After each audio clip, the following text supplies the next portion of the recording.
আপুনি বাৰু বৰ দুখত আছে নেকি? আপুনি বাৰু দুখ লৈ বৰ বেছি চিন্তা কৰি আছে নেকি? তো শুনি লওক, ব্যক্তি বিশেষে সকলোৰে দুখ বিষাদৰ কাৰণসমূহ ভিন্ন হয়। কোনোবাই প্ৰেমত অসফল হৈ দুখ কৰে, কোনোবাই কৰ্ম জীৱনৰ সংস্থাপন নাপাই দুখ কৰে, কোনোবাই নিজৰ আপোনজনক হেৰুৱাই বৰ বেছি দুখ অনুভৱ কৰে। কিন্তু এই দুখসমূহৰ কাৰণ ভিন্নও হ'ব পাৰে, কিন্তু এই দুখ বিষাদসমূহে সকলোকে চূৰ্ণ বিচূৰ্ণ কৰি থৈ যায়। কিন্তু জীৱনলৈ যিমানেই দুখ বিষাদ কিয় নাহক, এটা কথা সদায় ভালদৰে মনত ৰাখিব, যিদৰে ৰাতিৰ পিছত দিন আহে সেইদৰে দুখৰ পিছতো জীৱনলৈ সুখ আহে।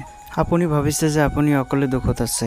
নহয়, পৃথিৱীৰ সকলো জীৱই দুখ পায়। আপুনি যদি অলপ ভাবি চিন্তি দেখে, মাতৃ কুকুৰ এজনীয়ে যেতিয়া তাৰ পোৱালিবোৰ মৰি যায় তেতিয়া বৰ বেছি দুখ অনুভৱ কৰে। গছবোৰৰ যেতিয়া পাতবোৰ সৰি পৰি যায় তেতিয়া গছবোৰে দুখ অনুভৱ কৰে। মইনা চৰাই চিৰিকটিয়ে নিজৰ পোৱালিবোৰ মৰিবলৈ যেতিয়া ধৰে তেতিয়া সেইটো পৰিস্থিতি দেখি বৰ বেছি দুখ অনুভৱ কৰে। পৰুৱাবোৰে নিজৰ পৰিয়াললৈ খোৱা বস্তু বিচাৰি নোপোৱাৰ বাবে দুখ পায়। গতিকে আপুনি পৃথিৱীত অকলে দুখত থকা নাই। পৃথিৱীৰ প্ৰতিটো জীৱৰ সৈতে দুখৰ এটা সম্পৰ্ক আছে।